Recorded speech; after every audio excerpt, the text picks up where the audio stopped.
बड़े पूंजीपति और धन्ना सेठों से पैसा लेकर न पार्टी का संगठन चलाती है न चुनाव आदि लड़ाती है। इसलिए हमारी पार्टी चुनाव में भी और संगठन को चलाने के लिए भी अपनी पार्टी के कार्यकर्ताओं से ही थोड़ा थोड़ा आर्थिक सहयोग लेकर तो संगठन को भी चलाती है, चुनाव आदि भी लड़ाती है। इसके साथ ही अब ऐसा लगता है कि कांग्रेस पार्टी की तरह ही बीजेपी ने भी केंद्र के तमाम सरकारी जांच एजेंसियों का ज्यादातर राजनीतिकरण ही कर दिया है। नेक्स्ट 9 न्यूज़ में आपका स्वागत है। मैं हूं आपके साथ अबरारुल हक रहमानी। दर्शकों, बीएसपी पार्टी में एक बड़ा राजनीतिक घमासान आपने देखा और इसके बाद किस ढंग से लगातार आप देख रहे हैं कि पार्टी के भीतर इस पूरे मामले को लेकर अब तक चिंतन मंथन चल रहा है। ये फैसला जो मायावती का आपको सुनने को मिला था, दरअसल इस फैसले के बाद ऐसा लग रहा था कि क्या कोई राजनीतिक दबाव के कारण उन्होंने ये फैसला लिया, क्या इस वजह से ये कदम वो उठाने पर मजबूर हुए, या फिर इसके पीछे कोई और जो आप कह सकते हैं कि बड़ा मामला हो सकता है। इन्हीं तमाम बातों को आज विस्तार से समझेंगे दर्शकों, और एक एक करके मैं आपको ये बताऊंगा कि अब आकाश आनंद के लिए राजनीतिक विकल्प जो है वो क्या हो सकते हैं और उन राजनीतिक विकल्पों को लेकर वो किस तरीके से आगे बढ़ेंगे।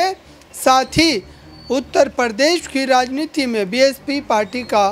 वजूद अब कितना रह गया है, जनता के बीच उनकी भागीदारी कितनी रह गई है, और इन भागीदारियों को लेकर के ख़ास तौर से क्या मायावती उस तरीके से जो है यहाँ पर अपनी जीत को देख रही हैं, क्या उनको ये लग रहा है कि वो पूरी तरीके से अपनी जीत सुनिश्चित कर पाएंगी, इस मामले में कितनी सच्चाई है आपको बताएंगे दर्शकों। लेकिन आप ये समझिए कि आकाश आनंद का पद से जो है उनको हटाया जाना, उनको बाहर का रास्ता दिखाया जाना, दरअसल ये एक तरीके से दबाव की वजह से ही हुआ था, और ये अभी भी आप कह सकते हैं कि विपक्ष के कई नेता कह भी रहे हैं, वो परहेज़ नहीं कर रहे हैं, वो लगातार इन तमाम बातों पर खुलासा कर रहे हैं कि मायावती के ऊपर एक दबाव था, एक प्रेशर था, तभी उन्होंने फैसला लिया। लेकिन क्या अब एक बार फिर से उनकी वापसी को लेकर के तमाम तरीके के हथकंडे अपनाए जाएंगे? क्या 2024 के लोकसभा चुनाव के बाद उनको फिर से इसी पद पर नियुक्त कर दिया जाएगा? क्या ये स्थिति हमें देखने को मिलेगी दर्शकों? लेकिन इस पूरे मामले पर आइए आपको एक बयान सुनाते हैं। किसी भी विरोधी पार्टी तथा गठबंधन आदि के साथ मिलकर नहीं, बल्कि अकेले ही अपनी पार्टी के बलबूते पर पूरी तैयारी व दमदारी के साथ ये चुनाव लड़ रही है। इसके साथ ही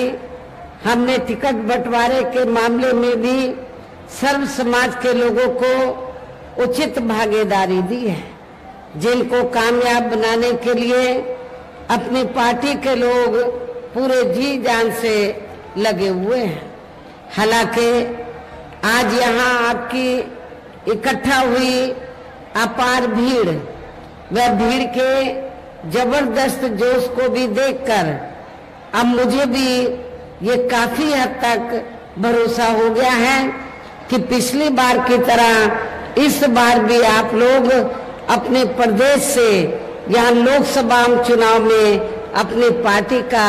बेहतर रिजल्ट जरूर लाएंगे। इसके लिए अब मैं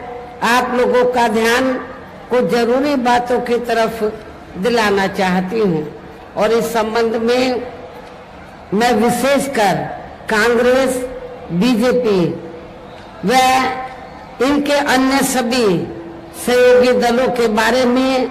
ये कहना चाहूंगी कि आजादी के बाद शुरू में केंद्र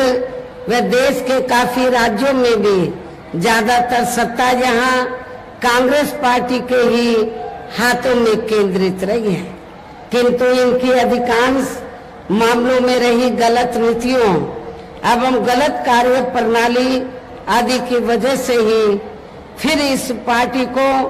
केंद्र व काफी राज्यों की भी सत्ता से बाहर होना पड़ा है, तथा यही स्थिति इनकी सहयोगी पार्टियों की भी बनी रही है, जिसके कारण ही पिछले कुछ वर्षों से भारतीय जनता पार्टी व इनके सहयोगी दल केंद्र एवं काफी राज्यों की भी सत्ता में काबिज हो गए हैं, लेकिन इनकी भी ज्यादातर रही जातिवादी, पूंजीवादी, संकीर्ण, सांप्रदायिक व द्वेषपूर्ण नीतियों एवं कार्य प्रणाली आदि से तथा इनकी कथनी व करनी में भी काफी अंतर होने की वजह से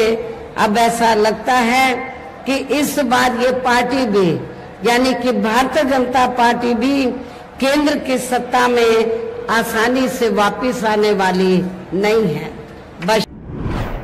तो आपने सुना दर्शकों, आखिरकार क्या मायावती उन राजनीतिक संघर्षों को लेकर के जो लगातार वो अपने बयानों में ये जिक्र करती रहती हैं कि वो जो है जिस समाज से आती हैं और जिस समाज के लिए वो राजनीति करती हैं, वो कहीं ना कहीं कई जो है अब वजहों से दबा हुआ है, राजनीतिक तौर पर, सामाजिक तौर पर, आर्थिक तौर पर, और उनको अगर देश की मुख्य धारा से जोड़ना है तो सरकारों को जो है बहुत स्कीमें चलानी पड़ेंगी। हालांकि अभी अगर देखा जाए तो उनकी खामोशी, उनका एक तरीके से सरेंडर, हर मुद्दे पर कुछ ना बोलना, ये साफ तौर पर का जो है कार्यकर्ताओं में भी उनके वे जो है ख़ास करके जो वोटर हैं, सपोर्टर्स हैं, उनके भीतर भी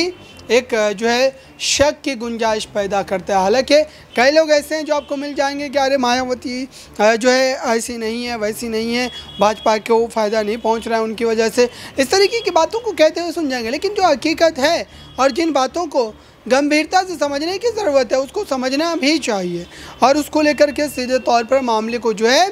आगे कहीं ना कहीं बढ़ने से रोकना भी चाहिए। तो स्थिति इस तरीके से लगातार जो है हमें देखने को मिल रही है दर्शकों, और जिस बात को लेकर साफ तौर पर यह कहा जा रहा है कि उत्तर प्रदेश की राजनीति में ये पूरा का पूरा मामला इस समय जो है कहीं ना कहीं चर्चा का विषय बना हुआ है और इसको लेकर के जल्द से जल्द जो है स्थिति सामान्य करने की भी ज़रूरत है। फिलहाल यहाँ तक कहा जा रहा है दर्शकों कि इसको लेकर के अगर अब तक अगर देखा जाए तो इस पर मायावती ने जिस तरीके के अब बयान दिए हैं, उन बयानों से यह आकलन किया जा सकता है कि आकाश आनंद, चंद्रशेखर रावत जैसे चेहरे जो हैं अब एक बार उनके साथ नजर आ सकते हैं। देखिए इस रिपोर्ट में उनके बयान को सुनिए। बड़ी तादाद में रोटी रोजी के साधन भी उपलब्ध कराए हैं, जो अब ये कार्य भी अधिकांश ठंडे पड़े हैं, जिनको फिर केंद्र में बीएसपी की सरकार बनने पर प्राथमिकता दी जाएगी। कहने का तात्पर्य ये है कि देश में इस समय हो रहे लोकसभा चुनाव में विरोधी पार्टियों के जारी किए गए उनके हवाई व प्रलोभन भरे चुनावी घोषणा पत्रों आदि के बहकावे में अब यह खासकर देश के अति गरीबों, मजदूरों, बेरोजगारों एवं अन्य मेहनतकश लोगों को बिल्कुल भी नहीं आना है और अब इन्हें ऐसी सभी विरोधी पार्टियों को हर हालत में केंद्र की सत्ता में आने से जरूर रोकना है, जिनकी कथनी व करनी में काफी अंतर रहा है तथा जिन्हें ये लोग बरसों से काफी आजमा भी चुके हैं। ऐसे में अब मेरा यही कहना है कि आप लोगों को अपने खुद के व अपने प्रदेश व क्षेत्र एवं देश के भी हित में अपने वोटों को या कांग्रेस, बीजेपी व अन्य सभी विरोधी पार्टियों को न देकर केवल अपनी एकमात्र हितैषी पार्टी बहुजन समाज पार्टी को ही देना है। जो ये पार्टी उत्तर प्रदेश की तरह ही केंद्र में भी अपनी पार्टी की सरकार बनने पर फिर पूरे देश में जहां अपनी पार्टी की सर्वजन हिताय व सर्वजन सुखाय की नीतियों पर आधारित सरकार चलाएगी। इसके साथ साथ केंद्र से जुड़ी आपके क्षेत्र की जो भी यहाँ स्थानीय समस्याएं होंगी तो उन्हें भी फिर जरूर दूर करने का हर संभव पूरा प्रयास किया जाएगा। साथ ही जहाँ गरीबों, मजदूरों, बेरोजगारों, कर्मचारियों, किसानों, छोटे व्यापारियों एवं अन्य मेहनतकश लोगों के हितों का भी विशेष ध्यान रखा जाएगा। तो आपने सुना दर्शकों, अब आपकी राय क्या है? क्या आप वाकई ये समझते हैं कि चंद्रशेखर रावण को कोई बड़ी भूमिका दी जा सकती है, उनको लेकर के गठबंधन की स्थिति बन सकती है? इस पर आपकी राय क्या है? कमेंट बॉक्स में ज़रूर बताइए और जुड़े रहें नेक्स्ट 9 न्यूज़ के साथ।